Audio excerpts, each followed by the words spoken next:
Damos gracias, Señor, en esta noche por esta oportunidad que tenemos de concluir este estudio bíblico de las 7 iglesias. Gracias por la vida de mi hermano Roberto Bautista. Has utilizado su vida hasta este día para poder enseñarnos, instruirnos.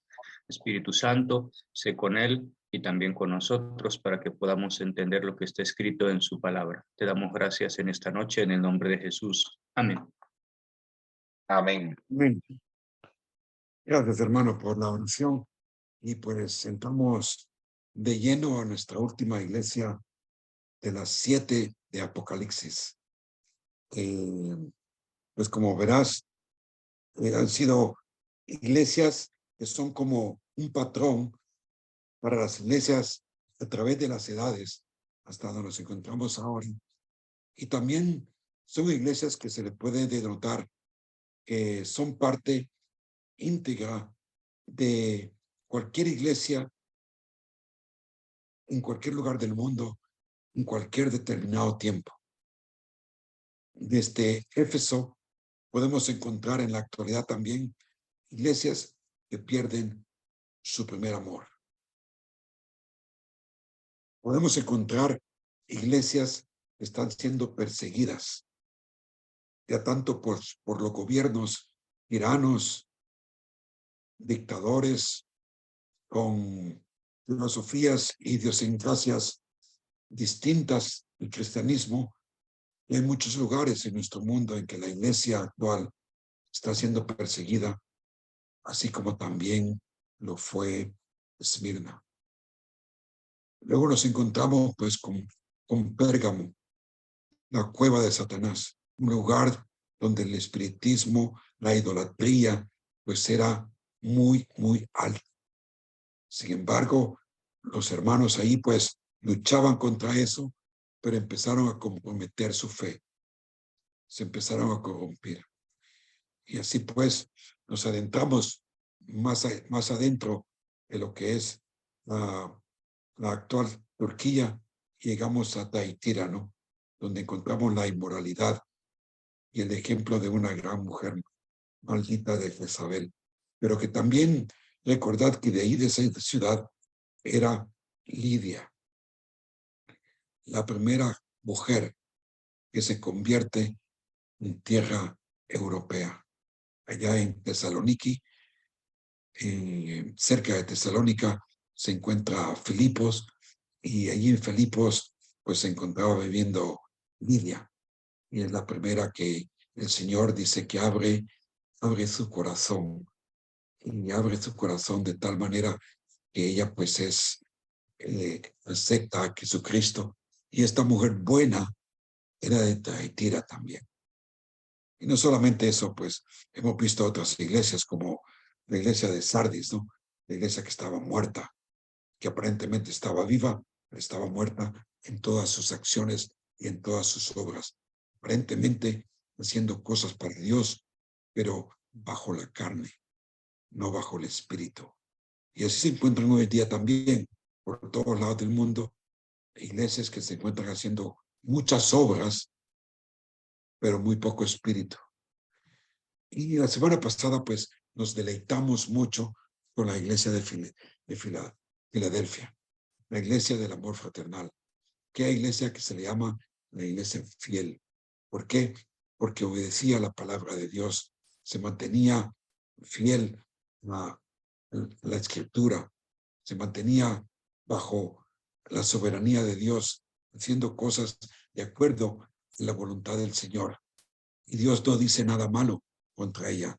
Contrario, le dice que Él lo va a guardar de una hora de prueba, una obra terrible que viene sobre toda la faz de la tierra. Está hablando de una cosa universal, no solamente regional, que se pueda decir es única de Filadelfia, no.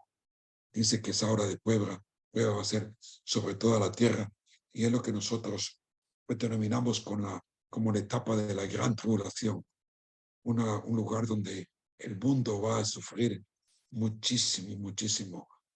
Se habla de que 1/3 de la población mundial va a morir por plagas, por enfermedades. Acabamos de tener un gran ejemplo de cómo eso puede ser posible, cómo una plaga puede infectar y dañar todo el mundo. El COVID pues nos dañó tanto a muchas personas y no va a haber manera de parar esas plagas.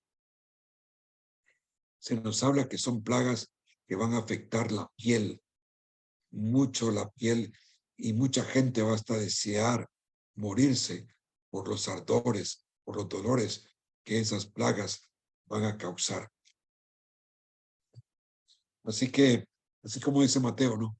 Que estamos viviendo en tiempos que vamos a empezar a vivir y a sufrir los dolores de parto, que van en aumento, poco a poco, poco a poco.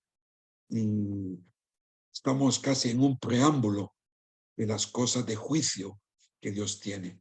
Porque así como Dios nos dice que de tal manera nos ha amado, que ha dado a su Hijo unigénito, para que todo aquel que en Él crea sea salvo y tenga vida eterna, estamos en un periodo de tiempo de la iglesia que hemos de brindar el Evangelio para que todo aquel que crea sea salvo.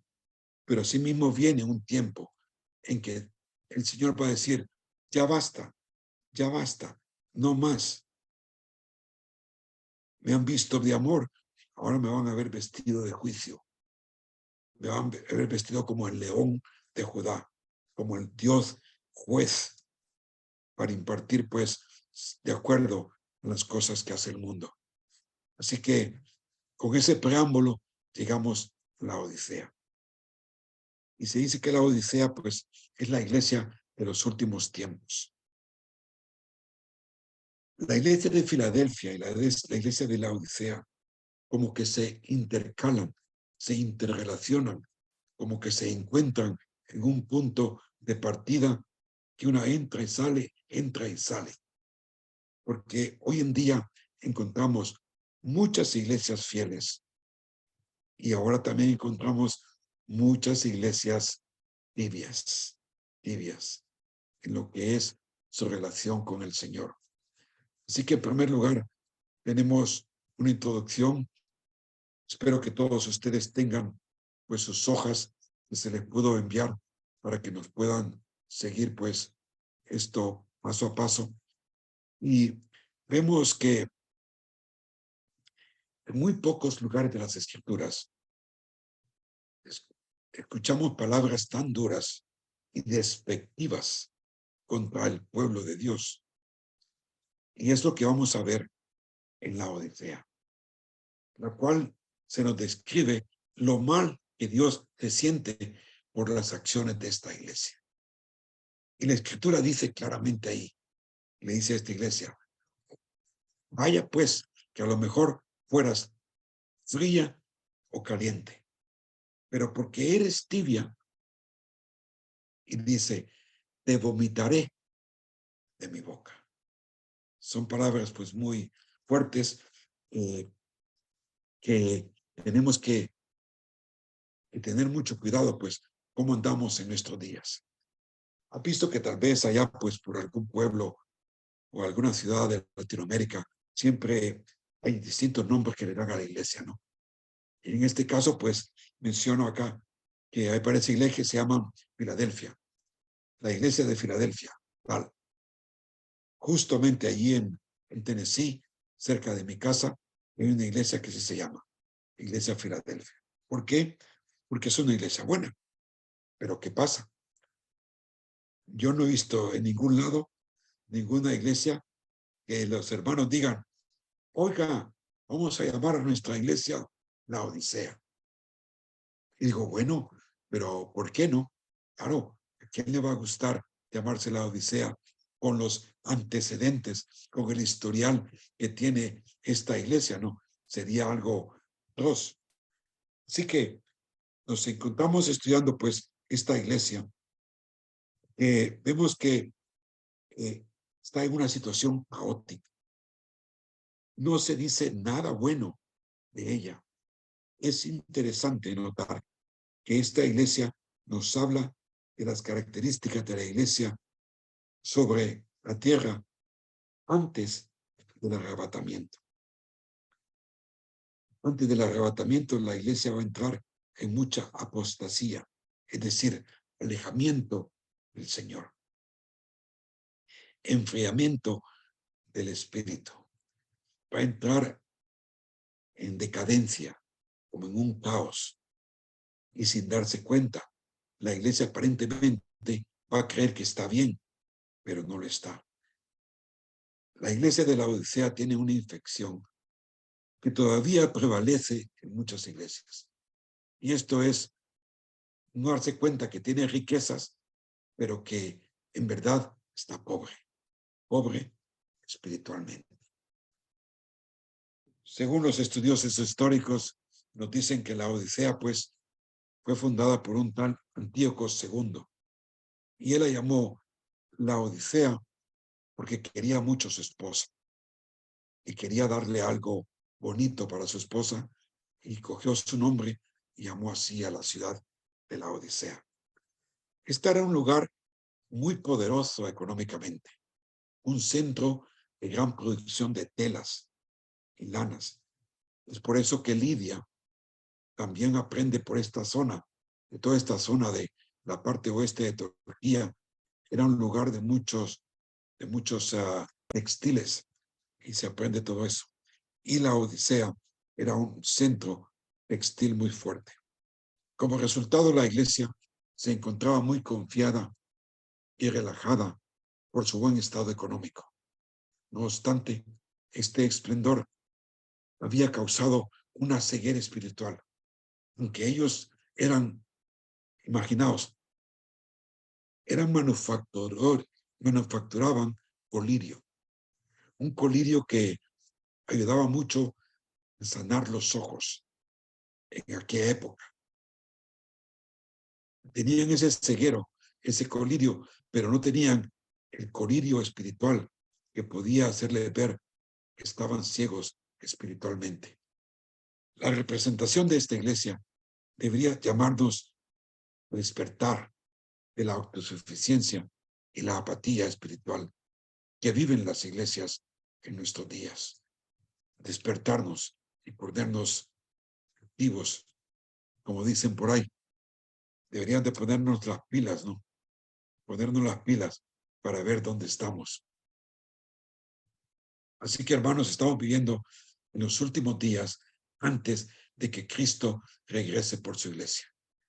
Yo, todos los que estamos aquí reunidos, los invito a que sigamos adelante estudiando el libro de Apocalipsis en el siguiente semestre, que empezaremos de lleno con el capítulo 4, donde vamos a ver aquella gran escena celestial cuando se empiezan a abrir los libros, cuando llega Juan ante el trono de Dios, y Juan como representante de la iglesia allí, y aquel momento en que hay como un asombro, un descontento, un esperar, porque se grita que hay que abrir los libros, pero dice, no hay nadie que pueda abrir los libros. Y de repente aparece el Cordero de Dios, que es digno, que es capaz de abrir los libros. Y al abrir los libros es como empieza a desatarse los distintos juicios sobre la paz de la tierra. Y veremos cómo pues empiezan a sonar las siete trompetas y empiezan a salir cosas, los caballos, ¿verdad? Los 4 caballos que empiezan a desatar distintas plagas e imperios sobre la tierra. Hermanos, les invito, vamos a pasar un tiempo glorioso, maravilloso, y espero que les guste mucho. Así que deberíamos de darnos cuenta, pues, de dónde estamos. Y tenemos que examinarnos si nos hemos acostumbrado o acomodado al bienestar de la vida. Y hemos permitido que las tibias corrientes de la tolerancia penetren en nuestras vidas. Si hemos permitido que las tibias corrientes de la tolerancia penetren en nuestras vidas. La iglesia de la Odisea ya no era un faro de luz, pues se había oscurecido y su luz había dejado de ser. Estaba ciega a la luz del Evangelio y se había embarcado a unirse a las exigencias de la sociedad. La sociedad se la había comido. Era una iglesia que estaba muy bien. Se pensaba que no necesitaba de nadie. Y esto hace sentirse a Dios enfermo, hasta el punto de querer vomitarla, esta iglesia. Esta es la última de la que se hace referencia, mención, y nos habla de la condición de la iglesia antes de que Cristo regrese. Debería de hacernos razonar y decir, Señor, ¿cómo está mi corazón con respecto a ti? ¿Está tibio? ¿Me he enfriado? ¿O está fervoroso por Dios? Se dice pues que esta era una iglesia en la cual ya no se hablaba del pecado, ya no se habla de la salvación, de la veracidad que existe un lago de fuego, y se preocupa solo de su propio bienestar, de estar bien, de tener programas, de tener actividades. Los jóvenes, para los niños, para las damas, los hombres, se enmarcan más en tener salidas al campo a festejar que realmente predicar el evangelio, predicar la palabra de salvación, llevar la voz de Jesús a aquellos que la necesitan. Hermanos, hay tanta persona necesitada espiritualmente, sufriendo, con agobios, con presiones, con alteraciones, que andan buscando una respuesta, andan buscando de Dios. Y tú y yo hemos de ser instrumentos de Dios para buscar a otros y llevarles la salvación, el mensaje de salvación. Y todo, pues, como siempre, Jesús empieza a describirse y lo hace con esta iglesia de tres maneras.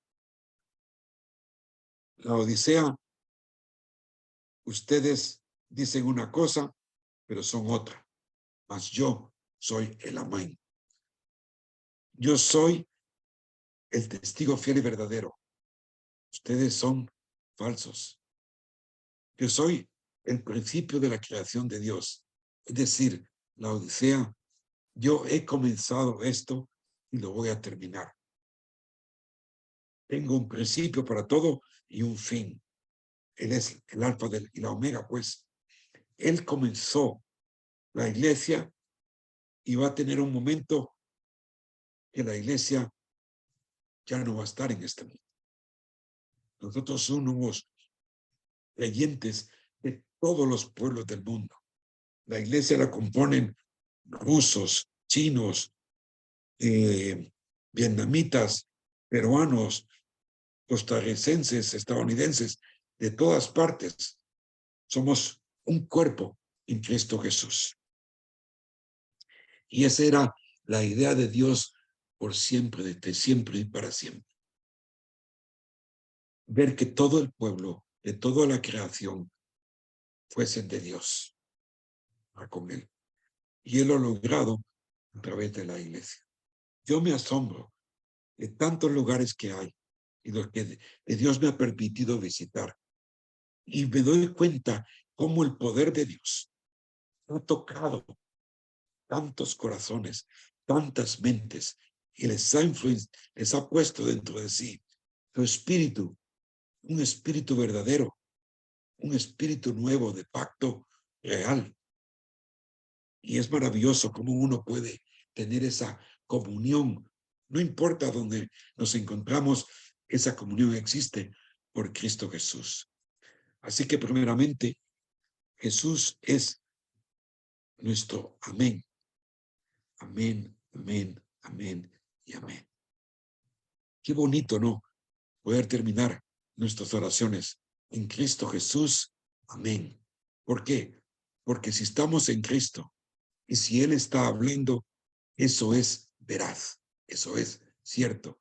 Y por eso es que decimos amén, que significa que así sea.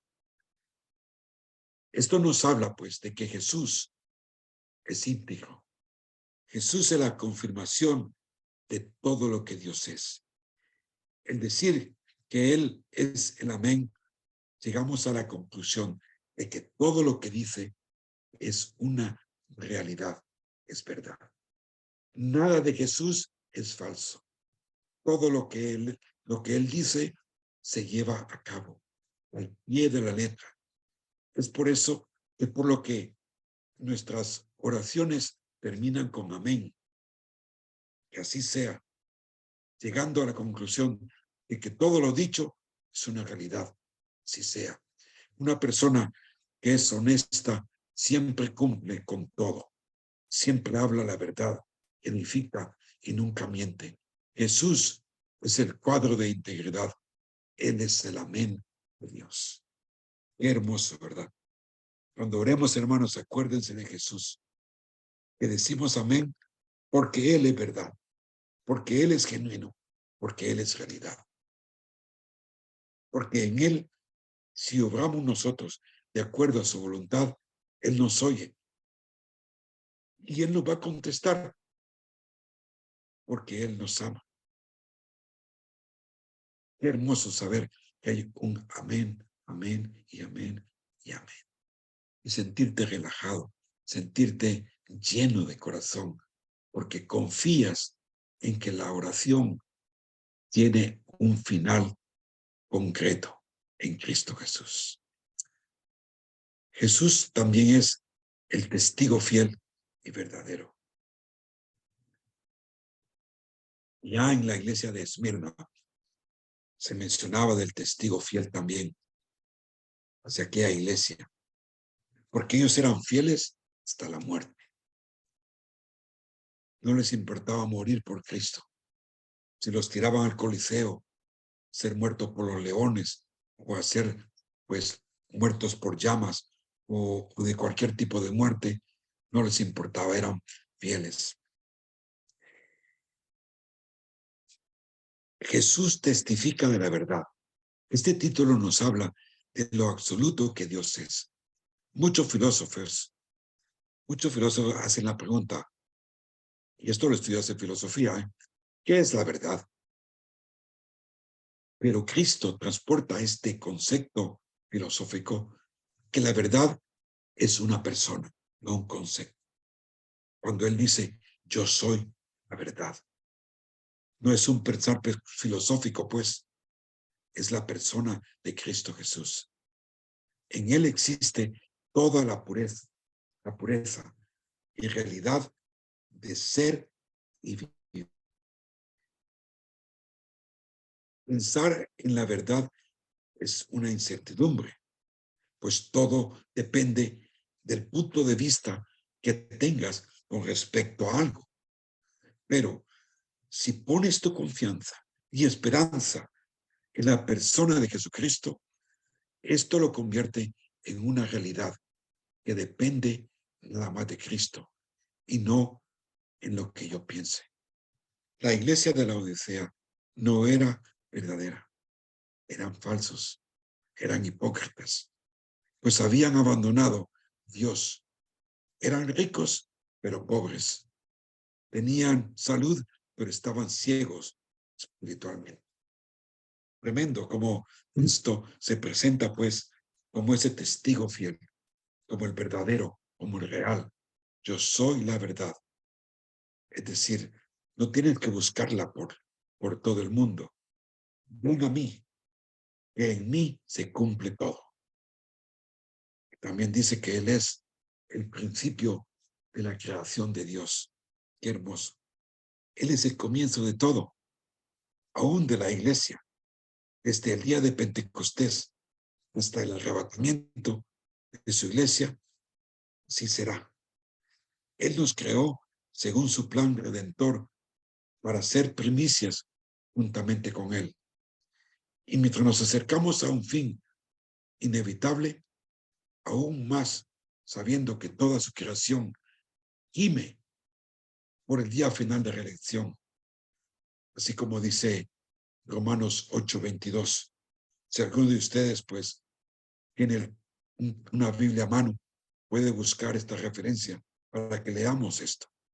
Que no solo nosotros Amén, buscamos hermano. por el día final. Y dice Romanos 8:22.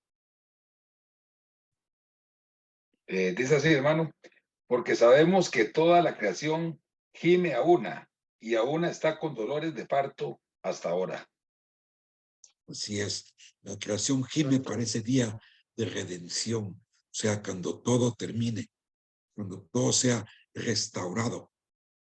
La creación tal como es ahora va a ser reconstruida o renovada, es decir, hecha nueva.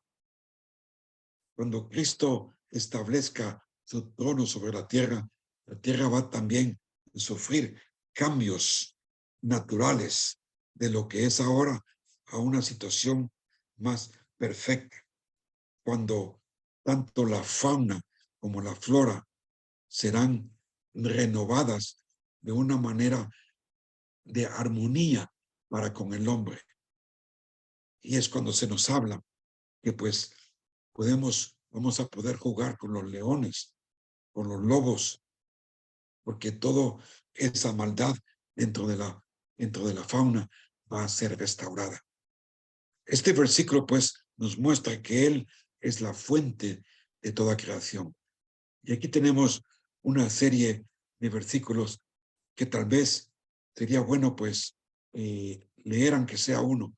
Vayamos a Juan capítulo 1. Leamos versículo 1 al 3. El Evangelio de Juan, capítulo 1, del 1 al 3. ¿Qué nos dice, hermano? Cualquiera ahí que tenga una Biblia a mano, si no, pues ahí tenemos a Roberto, que siempre está pendiente de todo, ¿verdad? ¿Qué te parece, Roberto? Juan 1. Amén. Juan 1, del 1 al 3. En el principio era el Verbo, y el Verbo era con Dios, y el Verbo era Dios. Este era en el principio con Dios. Todas las cosas por Él fueron hechas, y sin Él nada de lo que ha sido hecho fue hecho. Bien, qué lindo. Jesús, nuestro creador. Jesús, nuestro hacedor. El verbo. Y mira qué lindo. Podría leer el versículo 14 también, por favor. Amén. Y aquel Verbo fue hecho carne y habitó entre nosotros, y vimos su gloria, gloria como del unigénito del Padre, lleno de gracia y de verdad. Hermoso. O sea que en el principio era el verbo y el verbo era Dios. Ahí no nos dice qué es el verbo. Pero en el versículo 14 nos dice que el verbo es aquel que se hizo carne. ¿Y quién fue el que se hizo carne? Jesús, que se encarnó. Y qué hermoso ver de que Él es el hacedor de la creación. Él dice también que sostiene al mundo. Todos los movimientos que esta tierra tiene, que el universo tiene, están energizados, empoderados por Jesús.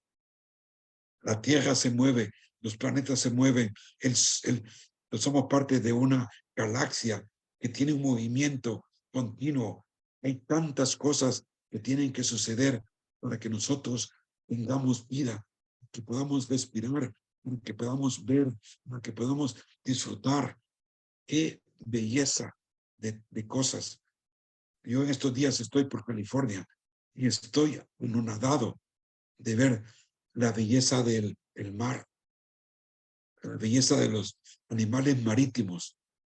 Es tan precioso ver las montañas, cosas pues muy bonitas. Y todo es creación de Dios. Y Él no solo la creó, sino que la sostiene.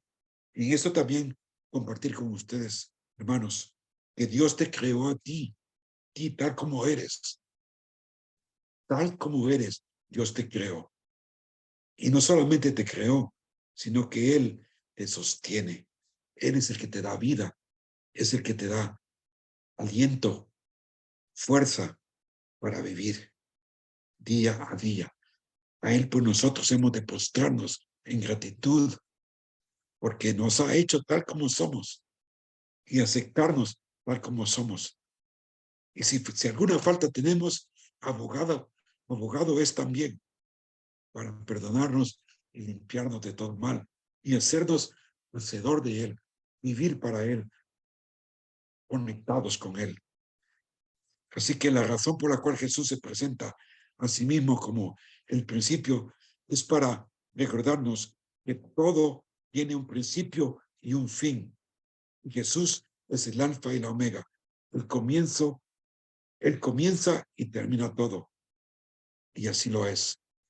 Recordaos que Génesis, en su primer versículo, dice, en el principio creó Elohim, Dios, Elohim.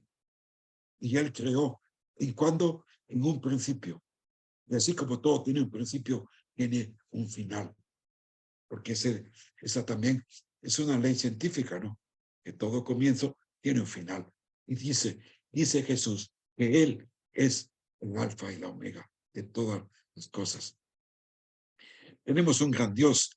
Y una cosa que tenemos que estar presente, constantes, es que si Cristo se presenta a la última iglesia en nuestras épocas, como el amén, o sea, el genuino, como el testigo fiel, como el que es verdadero y como aquel que creó todas las cosas, amigo, lo que viene después es juicio.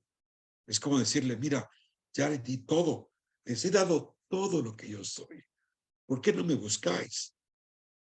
Viene un tiempo en que ya no me hallaráis, ya no me encontrarás, que vendré a impartir juicio. Y esto es lo que vamos a ver en el libro de Apocalipsis. Así que tenemos que estar orgullosos de que somos creación de Dios. Y nosotros, además de ser creación de Dios, que dice la Biblia, hemos sido hechos hijos de Dios. Porque todo aquel que cree es hecho hijo de Dios. Qué maravilloso. Como tal deberíamos de vivir pues sumisos a la voluntad de Dios y no de la nuestra. Porque de eso es lo que depende el arrepentimiento. Ya no más mi voluntad, mas sea la voluntad de Dios en mi vida. Sé tú mi jefe, Señor. Sé tú el que comandas mi vida, el que me da la luz, el entendimiento para saber qué hacer día a día. Ya no más yo, más tú en mí, oh Jesús. La vida de extravagancia, pues, de los creyentes de la Odisea era evidente. Y Dios se acerca al humilde, pero rechaza al soberbio. Dios es quien comenzó todo y así también lo va a terminar. Al final de este tiempo, todo el mundo reconocerá que Cristo es el Señor, que en todo lo que existe está bajo su control y el mundo dará cuenta de que las cosas materiales son pasajeras. Bueno, primera parte, introducción y la descripción de nuestro amado Jesús, de nuestro amado Dios. Y ahora viene lo bueno, depende de cómo se vea, el análisis de la iglesia según Jesús. Y aquí pues, donde empieza lo bueno, ¿no? Dice allá en el versículo 15 del capítulo 3 al 16, yo conozco tus obras. O sea, no hay nada que se esconde de Dios. Él es soberano.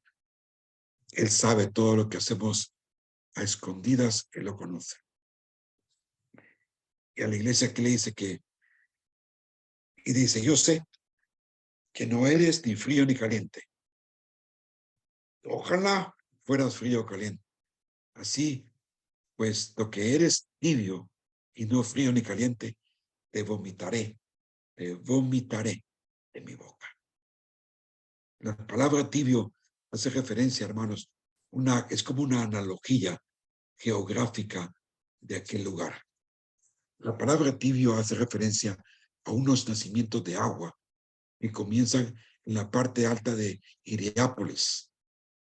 Ahí tienen un mapa y pueden ver, en el centro está la Odisea. Hacia el norte está Hiriápolis. De Hiriápolis salían pues aguas calientes que viajaban por la montaña hasta llegar a la Odisea a través de acueductos. Pero estas, antes de llegar a la ciudad, se mezclaban con otras aguas que venían de Colosas. También viajaban bajando por la montaña aguas frías, muy frías. Y antes de llegar a la Odisea, estas dos corrientes de agua se mezclaban, lo que hacía que a la Odisea llegaban aguas tibias. Y es como una analogía que aquí pues Juan nos hace de la situación del corazón de la iglesia. Pablo escribe Colosas, estas palabras que tenés por delante, y se dirige Colosas al pastor de la iglesia que se llama Epafras. Epafras dice que es uno de vosotros, porque le soy testigo de que tiene profundo interés por vosotros y por los que están en la Odisea y en Hiriápolis. Saludad a los hermanos que están en la Odisea, también a Ninfas y a la iglesia que está en su casa. Cuando esta carta se haya leído entre vosotros, o sea, la de Colosas, dice hacerla también en la iglesia de los laodicenses. Y vosotros, por vuestra parte, leed la carta que viene de la Odisea. Aquí nos podemos dar cuenta que son ciudades reales, en las cuales pues Pablo está interactuando. Y vemos aquí que hay una carta que nosotros no tenemos. La carta de la Odisea. Se perdió. No lo está. Pero yo creo que esa carta ha de haber sido bastante feroz, con muchas condenaciones por todas las malas cosas que estaba haciendo la iglesia de la Odisea. Jesús utiliza pues esta analogía de esta agua tibia para referirse al corazón de los creyentes de esta ciudad. Y que si fueran calientes o fríos, si se dieran cuenta de la verdad, que se dieran cuenta de lo que habían creído, pero no ser tibios, están enteramente engañados. ¿Por qué? Por su vanagloria, por su arrogancia, los ha envanecido y no se dan cuenta de su estado espiritual. Si fueran tibios, si fueran calientes, pues estuvieran fervorosos por el Señor. Si fueran fríos, pues estuvieran muy mal, pero están mal. De hecho, se dan cuenta de que están mal. Pero como están tibios, no saben si están bien o están mal. Y están totalmente engañados. Es una mentalidad de dejarse llevar por las corrientes del mundo, ya sea calientes o frías. El mundo te puede llevar por muchas avenidas muy malas, sobre todo en nuestros días de la corrupción. Es fácil caer en la corrupción en el mundo de los negocios, en el mundo de las empresas, el hacer cosas falsas, el evadir impuestos, el introducirse en haciendo cosas indebidas con tal de ganar dinero. El mundo está allá afuera siempre queriendo ganar dinero y hacen cosas ilícitas para ganar dinero. Y se ven involucrados yendo por la corriente del mundo y se convierte ese corazón en un corazón tibio para Dios. Así que una persona que acomoda las cosas de la vida, dando paso a la arrogancia en su relación con Dios, se convierte en un creyente tibio, queriendo hacer las cosas como el mundo y no como Dios. Es como decir, teniendo un pie a un lado y tener un pie al otro lado, ¿no? Quieren abarcarlo todo, quieren tenerlo todo. Esto me hace recordar, en una ocasión estuve visitando Quito, Ecuador, y allá pues es costumbre ir a visitar el Ecuador, o sea, la línea ecuatorial que divide el hemisferio norte con el hemisferio sur. ¿Y sabes cuál es el deseo de todo el mundo que va ahí? Tomarse una foto, porque pasa una raya, una línea. Tomarse una foto con un pie en el hemisferio norte y con un pie en el hemisferio sur. Y estás tú en medio y te toman la foto y ya la publicas por Facebook. Hermanos, no se puede estar en dos lados. O eres una cosa o eres otra. Tienes que ser cabal con las cosas del Señor. Así pues que ellos eligen hacer las cosas según su forma de pensar, lo que les parece. Oh, yo recuerdo mucho, viviendo en España, escuchas por todos lados la expresión, a mí me parece, es que a mí me parece que esto debe de ser así. Según yo lo veo, yo creo que debe de ser ahí. Y yo decía, pero es que no es como a mí me parezca, es como lo ve Dios, cómo lo ve Dios desde su prisma, desde su ángulo. Así que pues estamos ahí y lo que pasa es que la persona tibia se encuentra en un estado comprometido, comprometiendo su fe y vive una vida tibia sin darse cuenta de que ha dejado a Cristo a un lado. Por eso es que Dios quiere que recapacitemos y vayamos a tener un fervor, un amor bellísimo para con Dios. En la Biblia se habla de 3 tipos de corazones para con Dios. Está el corazón ardiente, como os acordáis, después de la resurrección de Cristo, están aquellos discípulos que van camino a casa de Emaús. Se les une el Señor y el Señor les empieza a hablar de todas las profecías que tenían que acontecer. Y ellos no se dan cuenta que es Jesús hasta que parte el pan, pero dice, oye, nuestro corazón ardía cuando nos hablaba de todos los acontecimientos que tenían que pasar. Un creyente que arde por dentro por querer conocer más y más de Dios. Y está el tibio, ¿no? Lleno de arrogancia, que ni se da cuenta que está enfermo, que está siendo seducido por las cosas del mundo. Y los de corazón frío son los de dura cerviz. Tienen el cerebro totalmente duro, como una masa fuerte de hielo que no penetra para nada el evangelio. Pues en la primera parte, pues vimos que es una iglesia que cree que es rica, pero que es pobre. En segundo lugar, es una iglesia de apariencias, porque dice, soy rico y me he enriquecido y de nada tengo necesidad. Y no sabes que eres un miserable y digno de lástima, y pobre, ciego y desnudo.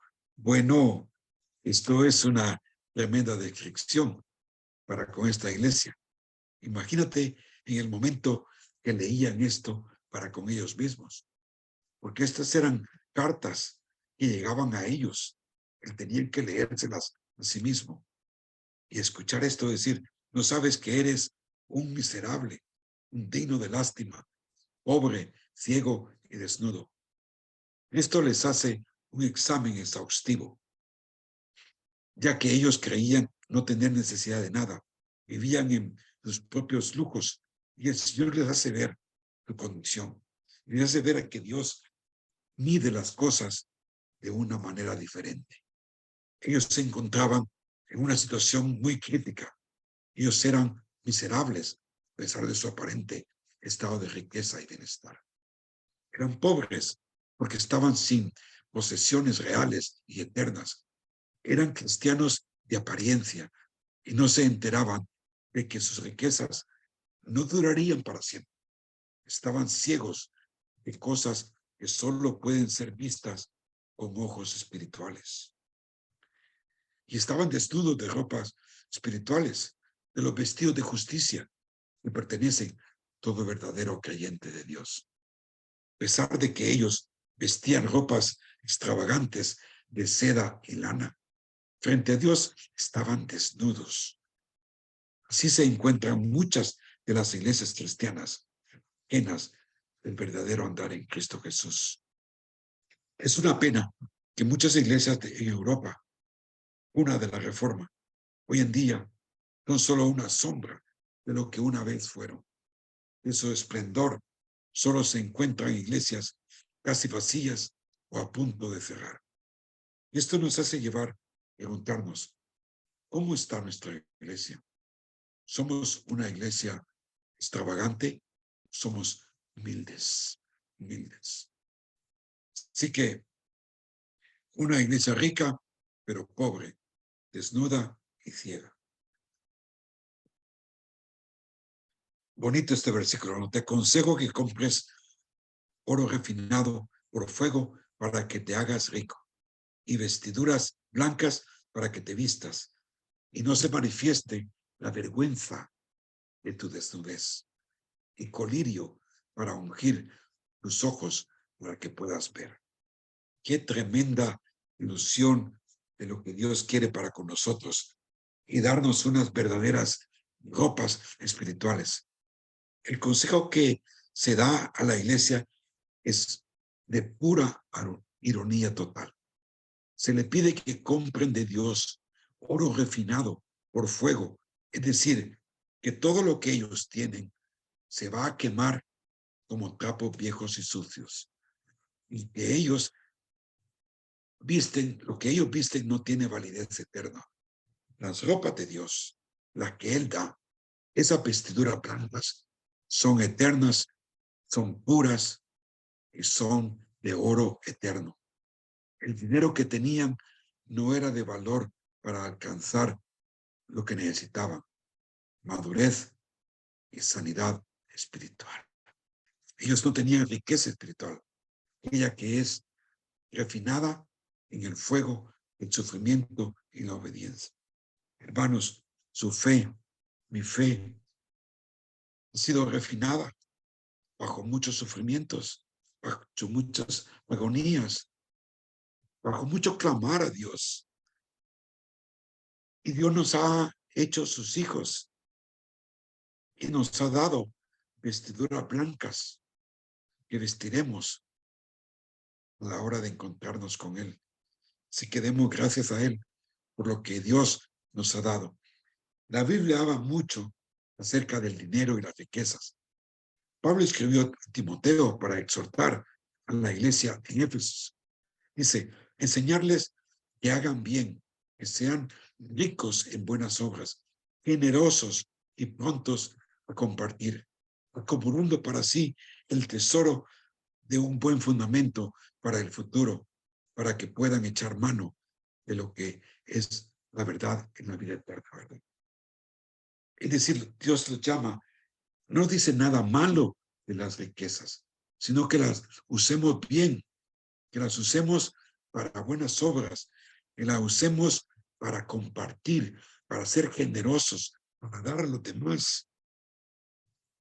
A mí me encanta encontrarme por personas que están dispuestas a dejar lo suyo con tal de darle al necesitado. Y ese es el corazón de todo cristiano verdadero. Despojarse para dar a los demás según la hora de necesidad. Así que no se dice, no es que tengamos nosotros una idea en contra de las riquezas, sino que deben de ser las riquezas bien administradas, bien llevadas, para que la palabra de Dios sea veraz. La palabra de Dios dice que hay que trabajar para dar a los necesitados, haciendo con sus manos lo que es bueno. O sea, trabajar fuerte, trabajar duro, no para gastártelo tú mismo. Dice, a fin de que tengas compartir con el que tiene necesidad. Cuando vas a trabajar, ¿piensas en eso? ¿O piensas solamente en adquirir un mejor carro, una mejor casa, mejores zapatos? Y no piensas que lo que Dios quiere es que trabajes fuerte para que tengas para compartir con el necesitado. Tremenda lección. Le dice a ellos que están desnudos y no sea manifestada la vergüenza de tu desnudez. La peor cosa que puede existir es ser un sinvergüenza. Porque un sinvergüenza no se da cuenta que está en vergüenza, que vive bajo la acción tóxica de su ser, que ha sido dañado. Lo bueno es que la persona pueda entender que ha estado en vergüenza y que puede sacar esa cosa tóxica, que puede ser una vergüenza tóxica, y poderla poner a los pies de Cristo. Ese es una verdadera cristiandad. Pero la persona que no sabe, que tiene toda esa vergüenza por encima, que no se da cuenta de su desnudez, una persona que siente vergüenza por algo, es porque busca de ayuda de Dios, busca de ayuda de Dios, y Dios está presto para dársela, para entregársela, para revivirla, quitarla. La iglesia era rica, pero pobre espiritualmente. Estaban desnudos espiritualmente. Sí, pues, las siguientes palabras de consejería es que adquieran túnicas blancas de justicia que solo Dios puede otorgar, para que vistan, para que no se vea la vergüenza de su desnudez, pues solo Cristo les puede cubrir esa vergüenza. Hermanos, solo Cristo Jesús puede cubrir nuestra vergüenza. La desnudez en las Escrituras es una metáfora de la derrota y la humillación. Ellos espiritualmente frente a Dios estaban desnudos, estaban llenos de vergüenza, pues no tenían la ropa necesaria para entrar al cielo. Nosotros, cuando venimos a Jesús, nos vestimos de Jesús, nos cubre Jesús de toda maldad, de toda vergüenza, y nos hace actos para entrar al cielo. Las ropas blancas son descritas más adelante en Apocalipsis 19. Estas son ropas blancas que los santos van a usar en la segunda venida de Cristo. Y dice, a ella, a su iglesia, le fue concedido vestirse de lino fino, resplandeciente y limpio, porque las acciones justas de los santos son de lino fino. Y así son nuestras vestiduras en Cristo Jesús. En contraste, la iglesia de la Odisea, que se encontraba desnuda sin darse cuenta. Nosotros hemos reconocido nuestros pecados, y porque los hemos reconocido, nosotros, Cristo nos ha vestido de lino fino. Ya les digo, esto se pone mejor y mejor y mejor. Les dice también que son ciegos y que necesitan un colirio para ungir tus ojos para que puedan ver. La condición de los ojos de la iglesia era crítica. Jesús les aconseja que adquieran un colirio para ungir los ojos y poder ver la condición en que se encontraban. Esto nos habla también de un aspecto histórico, cultural de la Odisea. Ellos eran el centro donde se hacía el colirio para dar sanidad a ojos. Este colirio era exportado por toda la región. Y Jesús les dice, a pesar de que ustedes saben cómo producir colirio, necesitan un colirio de Jesús para ver las cosas espiritualmente. El mundo nos da un enfoque de las cosas, pero nosotros tenemos que usar el colirio de Jesús para poder tener ojos espirituales y poder ver las cosas que están bien y las cosas que están mal. Jesús expresó a los líderes espirituales de la época que no podían entender las parábolas porque estaban sordos y ciegos. Más adelante tú, pues, si quieres, puedes buscar estos versículos de Mateo. No tomemos esto con ligereza. Proverbios 2, el 1 al 6, nos dice que para ver espiritualmente tenemos que buscar sabiduría. Una vista sana, espiritual, refleja humildad, porque Dios resiste al orgullo y da gracia al humilde, según nos dice Santiago 4:6. Así que esta iglesia era una iglesia que no había experimentado un verdadero arrepentimiento. Tú y yo, para ser salvos, tenemos que haber tenido un verdadero arrepentimiento. Confesar que todo lo que hemos hecho ha sido mal, ha estado mal.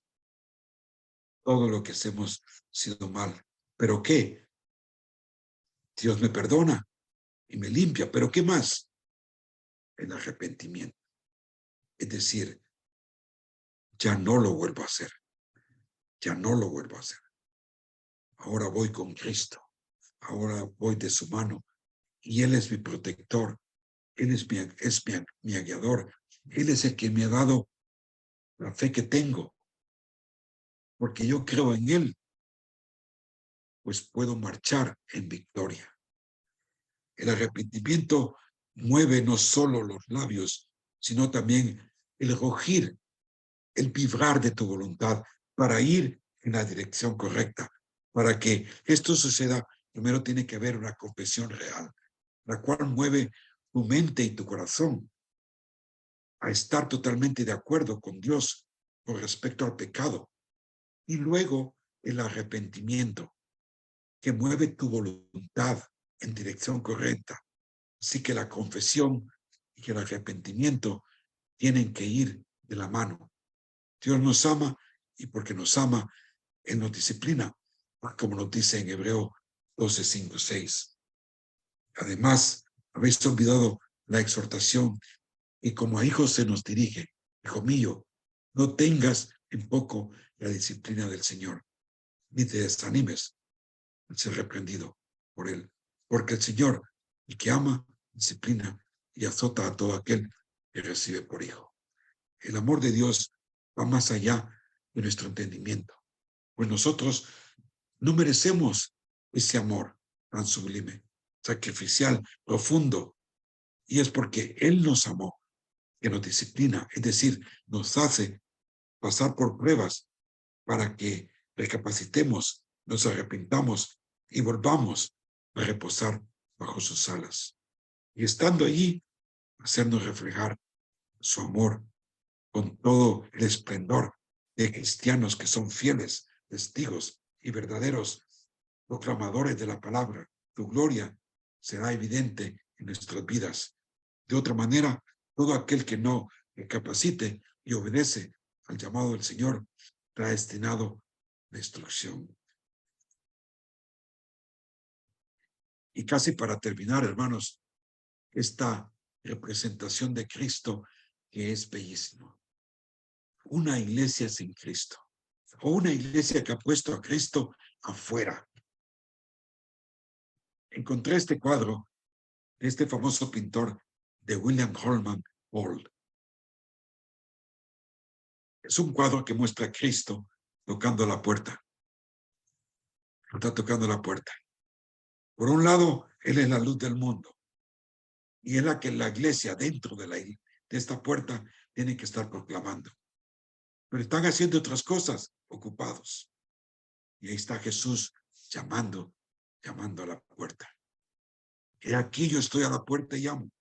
Si alguno oye mi voz y abre la puerta, entraré a él y cenaré con él y él conmigo. Yo no sé cómo estará tu vida si Jesús está tocando la puerta de tu corazón o la puerta de la iglesia, no lo sé.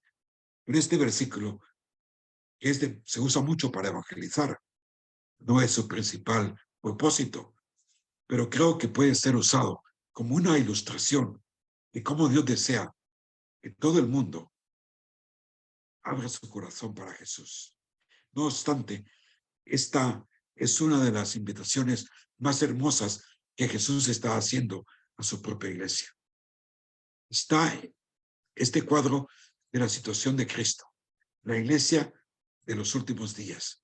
Jesús, la luz del mundo. Dios queriendo alumbrar al mundo con una mano y con la otra tocando a su iglesia. Pero lo interesante es que en este cuadro de pintura, la puerta no se puede abrir por fuera. La puerta no se puede abrir por fuera. Es por dentro. En la iglesia tiene que abrir la puerta para dar paso a la cabeza de la iglesia, Jesucristo, que es el soberano Rey. Hermanos, el que tiene oído, que oiga lo que el Espíritu dice en su iglesia. O mejor dicho, el que tiene oído, que oiga lo que el Espíritu está diciendo y claramente a ti. ¿Cómo puede ser que una iglesia no se da cuenta de que Cristo está afuera? Lo que sucede es que la iglesia está muy ocupada con programas, ritos, liturgias. La iglesia está hablando y haciendo cosas por Dios, pero sin contar con Él. Esto nos recuerda de Lucas 18b, que nos dice, cuando el Hijo venga, ¿encontrará fe en la tierra? Porque las cosas van de mal en peor. ¿Qué nos dice las Escrituras acerca del orgullo? Porque en virtud de la gracia que me ha sido dada, digo a cada uno de vosotros que no piense más alto en sí mismo de lo que debe pensar, sino que piense con buen juicio según la medida de fe que Dios ha distribuido a cada uno. Un bajo pensar bajo Dios. Aquí les he querido dar otros versículos que hablan acerca del contraste del orgullo y la humildad. Lo podéis buscar vosotros cuando tengáis tiempo. Pero sí quiero que alguien me busque Proverbios 2, del 1 al 6. ¿Qué podemos hacer para recibir discernimiento espiritual de Dios? Por favor, alguien que tenga Proverbios 2, del 1 al 6, que lo lea. ¿Qué podemos hacer para recibir discernimiento espiritual de Dios? Y es lo que todos y cada uno necesitamos. Así que, ¿quién se anima a leer? Amén. Ven.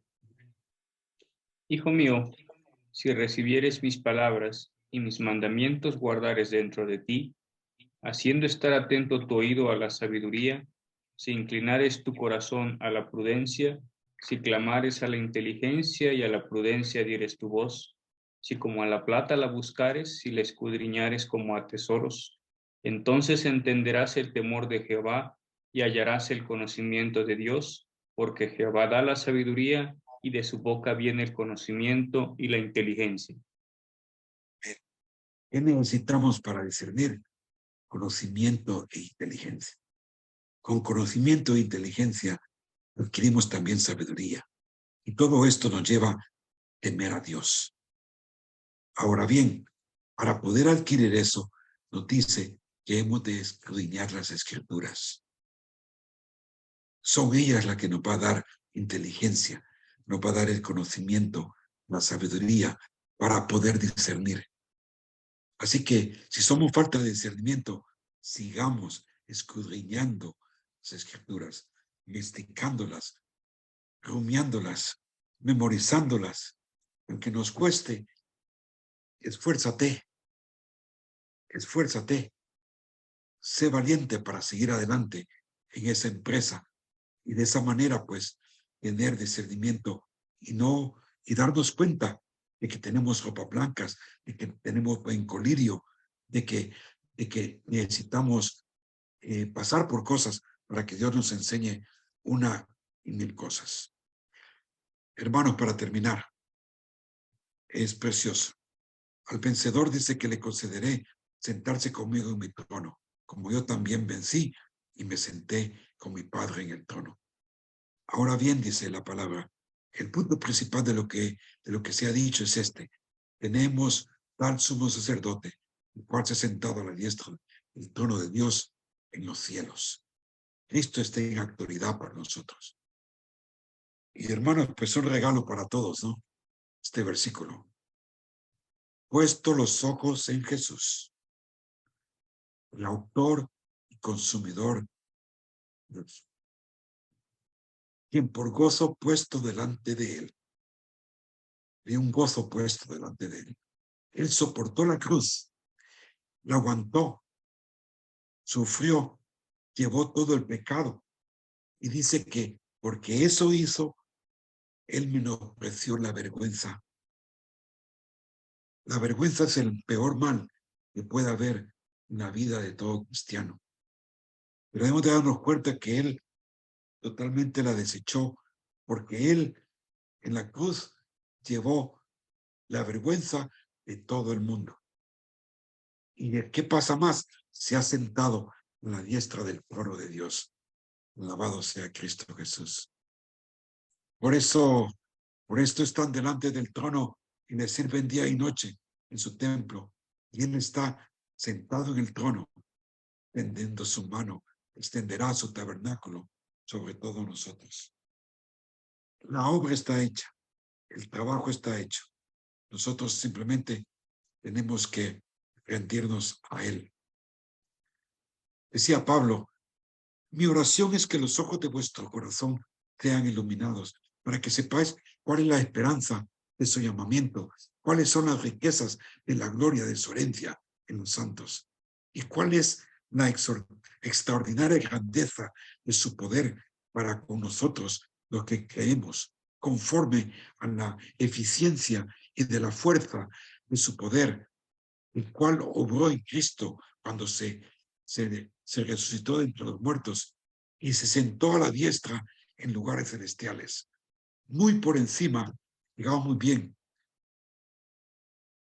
por encima de todo tipo de demonios, de todo tipo de diablos, todo principado, autoridad, poder, dominio, todo nombre, ese nombre, no solo en este siglo, sino que en el venidero.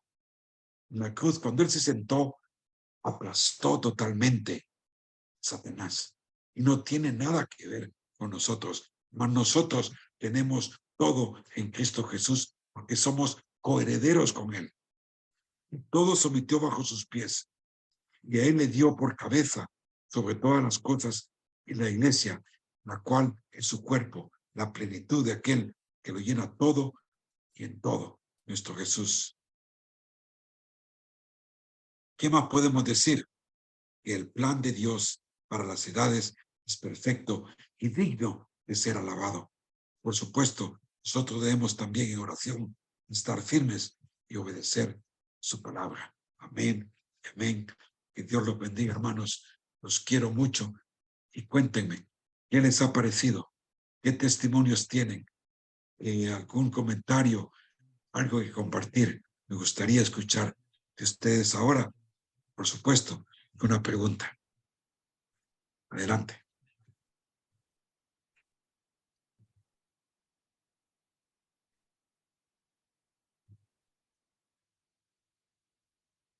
¿Qué tal, hermanos?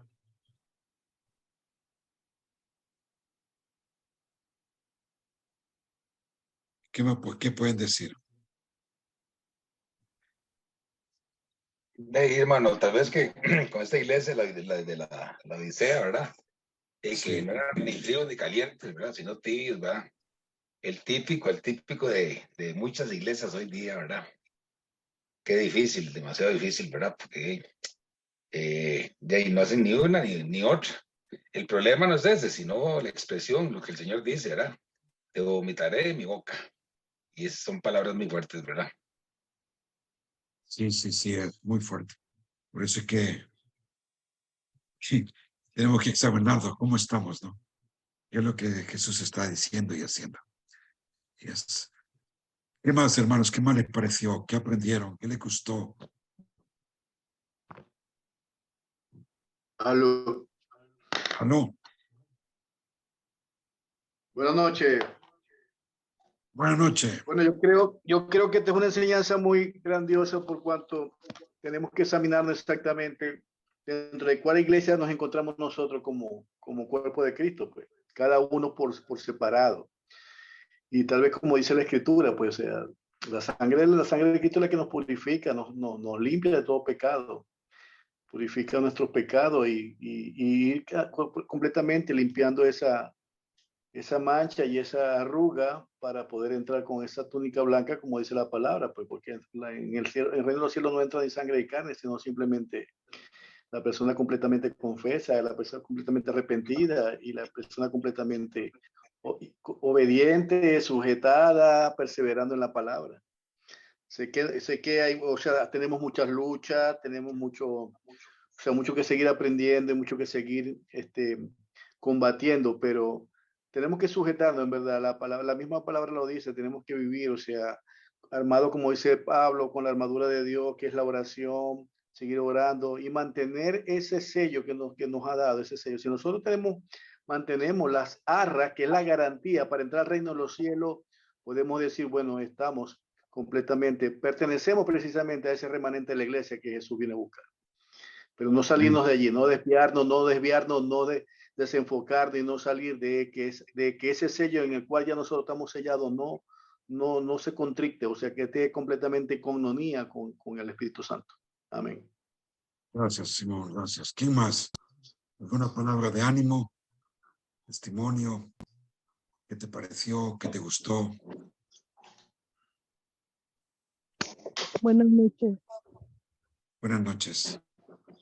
Pues más que nada nos confronta a cada uno con nuestra situación espiritual, ¿no? Porque ya más que iglesia, también nosotros somos templo y Dios escudriña nuestros corazones, ¿no? Entonces, pues dejar de ser tibios completamente, ¿no? Porque como nos muestra de todas las iglesias de esta principalmente, como eran totalmente ya apáticos a la palabra de Dios.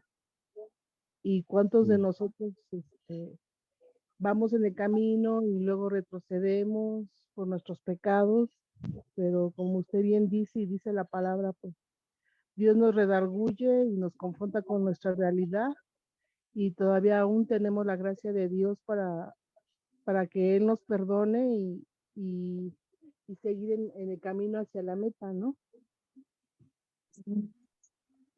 Sí, así es, hermana, gracias. Gracias por compartir. ¿Alguien más?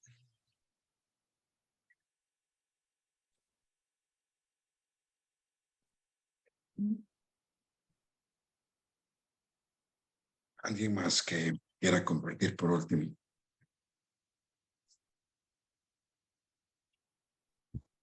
Ajá, aló, sí, ¿me escuchan? No, sí, te escuchamos, sí. Bueno, primero que nada agradecerle a ustedes, mi hermano, por el tiempo que se toma para impartirnos sus conocimientos y llevarnos a acercarnos un poco más a nuestro Salvador. Me quedo con lo que dijo hace poco, que siempre nos damos cuenta o gastamos nuestro tiempo en cosas como en reuniones y cosas banales, pues que no tienen sentido y no, o hacemos muy poco en llevar el mensaje de Jesucristo a otras personas, pues, que en esencia es lo que deberíamos hacer siempre, pues, cada día, hablar por lo menos a una persona de Jesucristo. Me quedo con eso, mi hermano, y muchas gracias por toda su enseñanza. Gracias, hermano, por compartir eso. Muchas gracias. Buenas noches, profesor. Mi nombre es... Buenas noches. Profesor, Hola.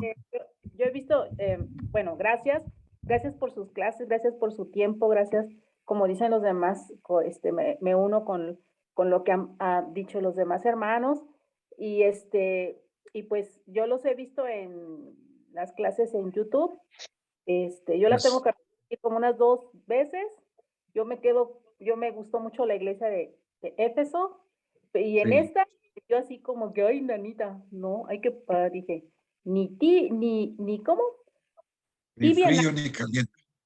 o sea, No hay que ser tibio. exacto. No, Yes. esta no me gustó. No, no es cierto. O sea, de ahí que así como que dice, no, hoy. Me Son gustó palabras mucho la clase. fuertes. Me explica usted de una manera muy, sencilla, muy concisa, muy padrísima. Muchísimas gracias, profe. Y yo voy a seguir, y si, aunque yo no esté así en vivo, o sea, con usted, pero yo lo veo en YouTube, profe. Muchas gracias. Qué buenas palabras de ánimo. Dios me lo bendiga Seguiremos. mucho, profe. Vale, igualmente, gracias. Muy bien. ¿Alguien más para terminar? Yo sé que todos quisieran hablar, ¿verdad? Pero a veces es un poco, da un poco de corte. Hermanos, para mí ha sido un placer poder enseñar estas 7 iglesias de Apocalipsis, que son los primeros 3 capítulos de un libro maravilloso.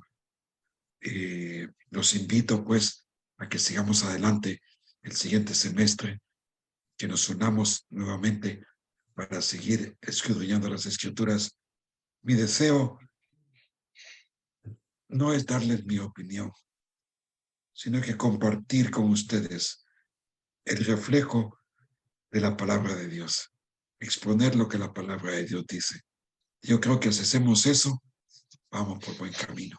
Respetamos su palabra y busquemos, pues, obedecerla, que sea nuestra luz en nuestro camino. Así que, sin más, yo los quiero mucho a todos. Gracias por haber estado ahí estas 7 semanas de estudio. Para mí ha sido un placer.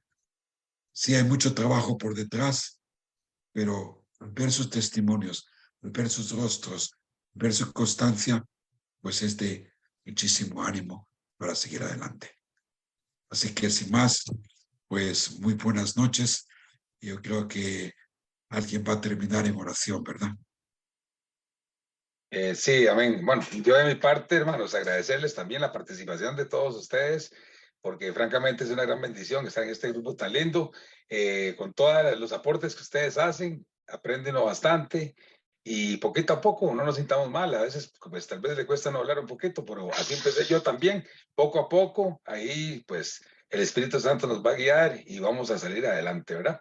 Recordarles que no se salgan del chat, ¿verdad? Porque aquí vamos a estar informando sobre el curso, cuándo empieza, cuándo se inicia, y aparte de eso se va a pasar también un link ahí de un diplomita que se les va a dar.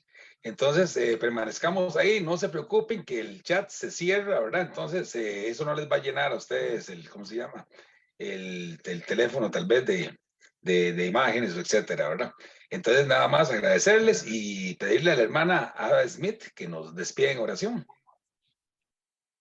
Hermanos, bendito Padre Celestial, venimos en esta noche ante tu trono de poder, ante tu trono de gloria y ante tu trono de gracia. Te damos gracias, Dios Todopoderoso, por esta misericordia que has tenido para poder alcanzar esas vestiduras blancas, Dios Todopoderoso. Te damos gracias por tu siervo, el hermano Roberto Bautista, Dios de los cielos, a quien has usado como instrumento para compartir tu palabra, Dios de los cielos y de la tierra. Te rogamos y te pedimos, Padre Celestial, para que tú nos concedas y nos des sabiduría e inteligencia para poder discernir y sobre todo para guardar tu palabra, Dios Todopoderoso, y hacer tu santa y perfecta voluntad.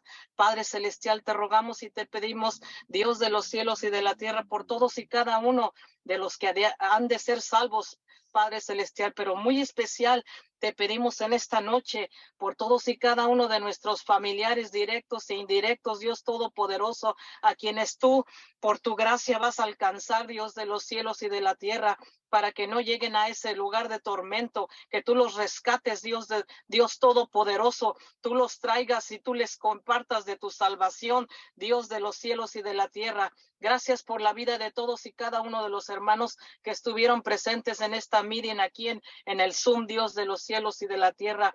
Gracias por tu misericordia. Gracias por el regalo de salvación, Dios Todopoderoso. Te rogamos y te pedimos y te damos Gracias por la vida del hermano Roberto Bautista. Bendícelo, prospéralo y guárdalo siempre, Dios Todopoderoso, y los hermanos que se prestan para poder compartir esta palabra. Gracias, Dios Todopoderoso. Te rogamos y te pedimos todo esto en el poderoso y santo nombre del Dios que vive y reina por los siglos de los siglos, en el poderoso y santo nombre del Rey de Reyes y Señor de Señores. Y te clamamos y te rogamos y te pedimos todo esto en el poderoso y santo nombre de tu santo Hijo muy amado, nuestro Señor Jesucristo, Dios Todopoderoso. Amén, amén y amén.